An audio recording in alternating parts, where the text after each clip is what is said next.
Start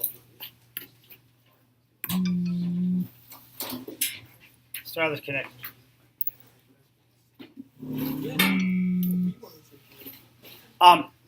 Big ideas. We said that work is equal to a change in kinetic energy. So when I do work, I change the kinetic energy of an object. We said that work is found by looking at F dot D. These are both vectors. So that's written as the magnitude of the force, the magnitude of the displacement, times the cosine of the angle between them. And remember, we said that, for example, if I have force and displacement in the same direction, the work is positive. If I have if I'm going to do displacement and I'm going to do force in different directions, they're actually perpendicular, then the work is 0 because the cosine of 90 degrees is equal to 0. And that if I have displacement in that direction but force in that direction, the work is negative. And this would correspond to the car. I think about this as car stopping is probably the best, or not the best, but is a good example of that. We talked a little bit about the idea that if I take and push an object up an incline, so that angle is theta, the work that the force does, call it F applied, the work of F applied times D looks like an mg sine theta times D. This is work by the applied force. Work by gravity is going to be minus mg sine theta D. And the idea there is because the force of gravity is down the incline, and so that the net work done, the total work done, is equal to 0.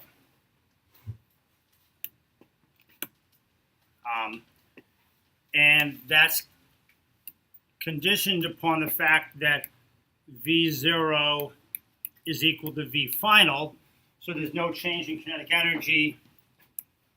Delta KE equals 0. Therefore, the work done is equal to 0. And I'm going to write that as net work done because clearly the applied force did some work, gravity did some negative work, and the two of them just canceled out.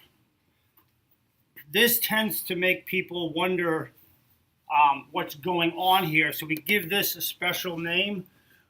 What we say is that potential energy is equal to minus the work done. So the idea here is that by going up that hill, the object has gained potential energy. And potential energy, we'll put G for gravity, is equal to, in this case, mgh, and that's because h is equal to d sine theta. So that clearly this height here, h, is equal to d sine theta. Are everybody good on this so far? Questions? So for everything we do, we're actually going to talk about kinetic energy is 1/2 mv squared. Gravitational potential energy, which we sometimes write as U sub g, is equal to mg delta h. And then we talked yesterday but didn't get very far on the potential energy of a spring is 1/2 k x squared. And I'll come back and talk about that in a second. And so we're going to get involved in all these problems that basically where we're gonna take the total energy is not gonna change. So E total equals a constant if there are no friction forces. I should say no friction or heat and stuff like that. So we're going to do a whole bunch of problems that just have us kind of taking potential energy, gravity, turning it into kinetic energy, turning it back into potential energy, turning it into spring potential energy, etc. And that's what I want to just very briefly talk about with you right now. So we'll start off with the roller coaster problem that you saw freshman year. And so the idea here is that if this is 10 meters and this is 5 meters and this goes up to an infinite height, we can start off here, and if the velocity is equal to 0, then the total energy here, E total, is just mg delta h, and delta h would be 10 meters. Here, the potential energy is 0. The kinetic energy is 1/2 mv squared, but the total energy is constant. So I can substitute in this case, we'll call this PEA, call that position A, call that position C, call that position B. So KE at B is equal to PE at A. At C, we have both potential energy of mg delta h, we'll call it C, or mg 5 meters, but we also have kinetic energy, so 1/2 mv sub c squared. And we can write PE at C, oops. Thank you. There you go.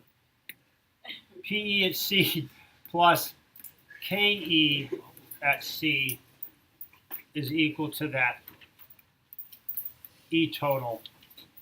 And the max height on the other side here, we'll call that position D, H of A is going to equal H of D, because I'm going to take all my PE here and turn it into PE here. Does that make sense? That's freshman year type stuff. So that should be relatively, and I can go through and calculate all sorts of different things. Total energy is conserved. Now, what you didn't do freshman year was the following. Suppose I have an incline, I come down the incline, and I hit a spring. So I have, at here, the energy total is mg delta h. Here, the energy is 1/2 mv squared. Assuming that mu is equal to 0, no friction, I will compress this spring a distance delta x, and now my total energy is 1/2 k x squared. Make sense?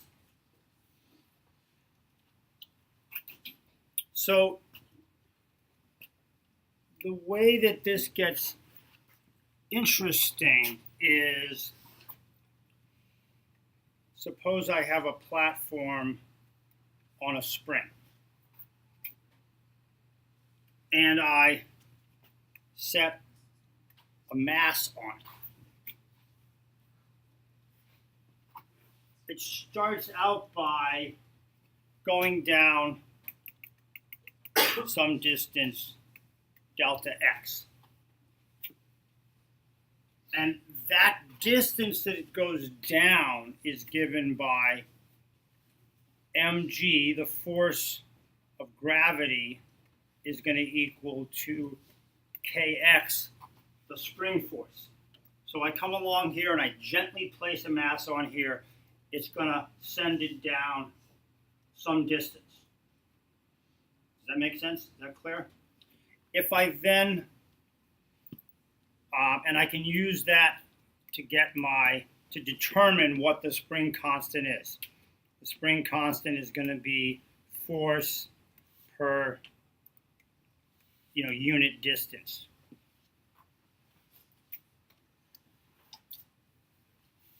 I can now, if I depress it another distance, we'll call it delta x2, at that point I've stored some energy. Okay? So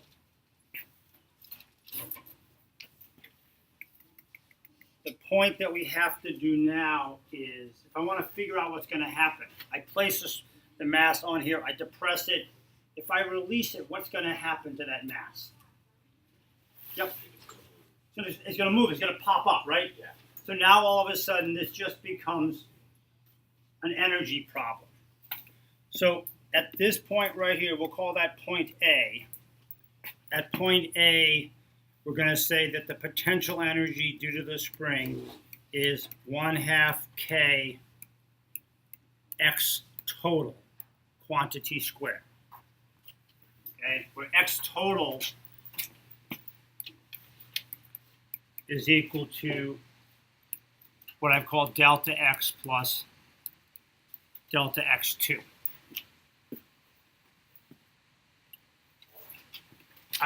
At that point, I'm going to say the potential energy associated with gravity equals 0, because I'm calling this height right here, height equals 0, and the kinetic energy, 1/2 mv squared, is also equal to 0, because it's not moving.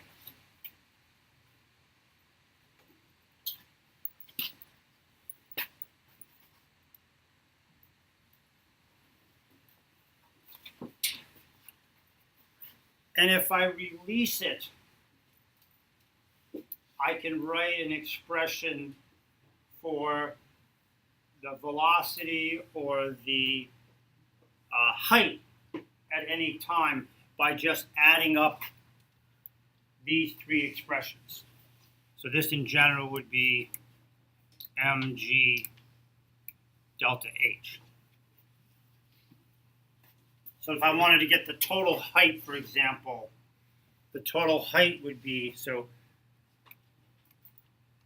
H max would be found by saying mg delta h is equal to 1/2 k x total squared. And my height would be referenced to this point right here. Does that make sense?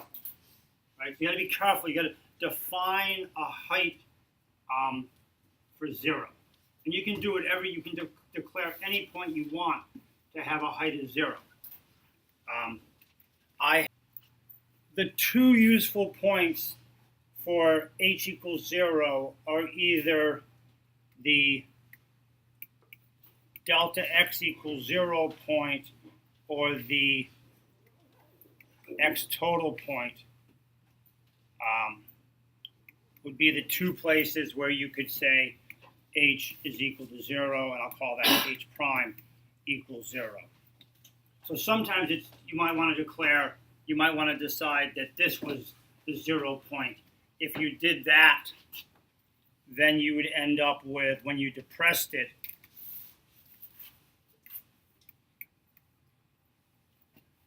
you'd have 1/2 K x total squared minus mg delta x total is equal to E total. Assume H equals 0. And that's just because sometimes it's easier to do it that way. But you need to decide what you want to do. Right? So I'm going to show you one more thing, and then I'm going to let you do some problems.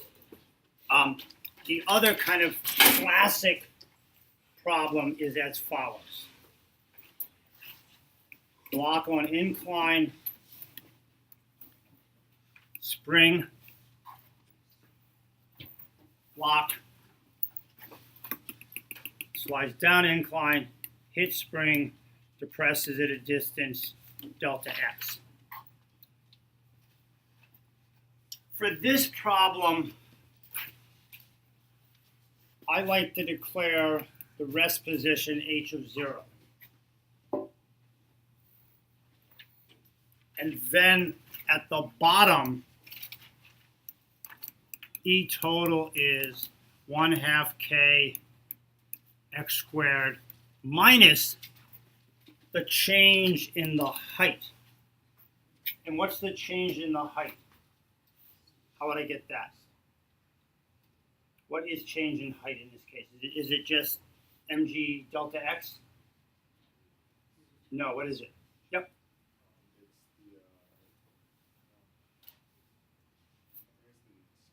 Yeah, perfect. So it's just mg sine theta delta x, right? And then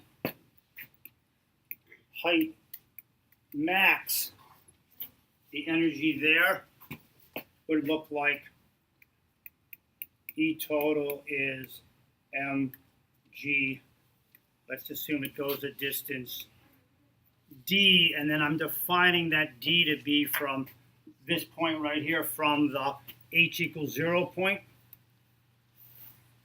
would be mg d sine theta. So I've declared the spring rest point to be a height of 0.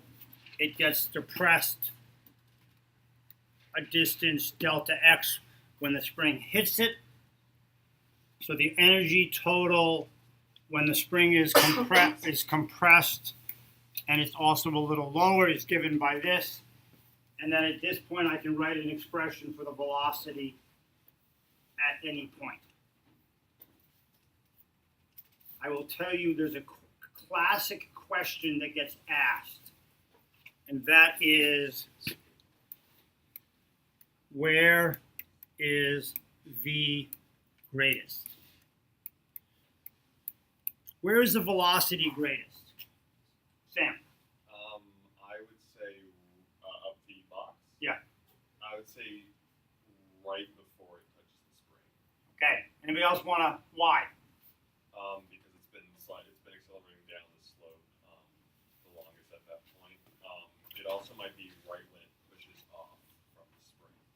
Okay. That's two guesses. You want to try a third one?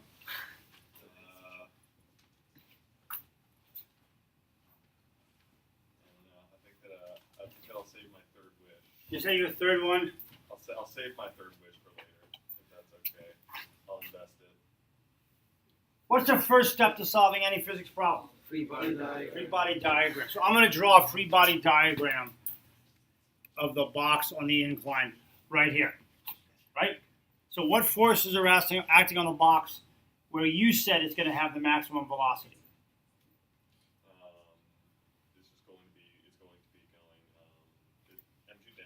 So normal, normal. mg. Is there friction? No friction. Okay, no friction. This is like right before. Yeah, like so it isn't touching. Not touching. It's good, right? That's it, right? Yeah. So the net. So in essence, you get MA parallel is mg sine theta, right? So clearly a positive acceleration, right?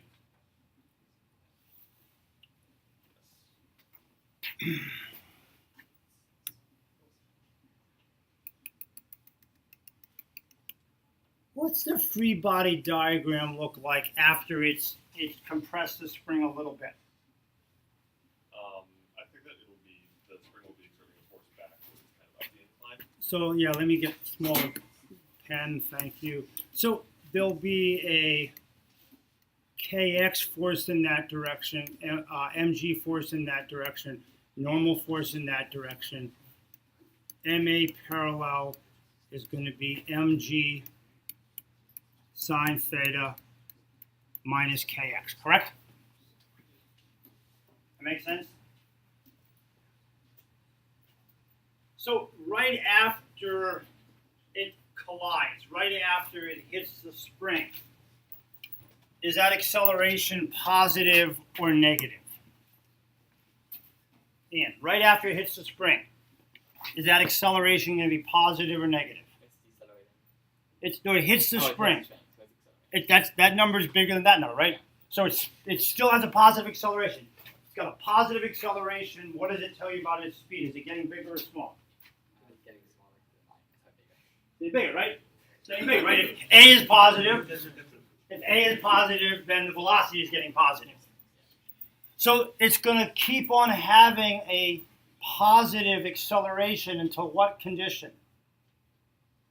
Until It's no longer mg sine theta is equal to kx. Right? At that point, the acceleration is 0, and I have a Vmax. Vmax is when the acceleration goes to 0. Vmax is when this is true.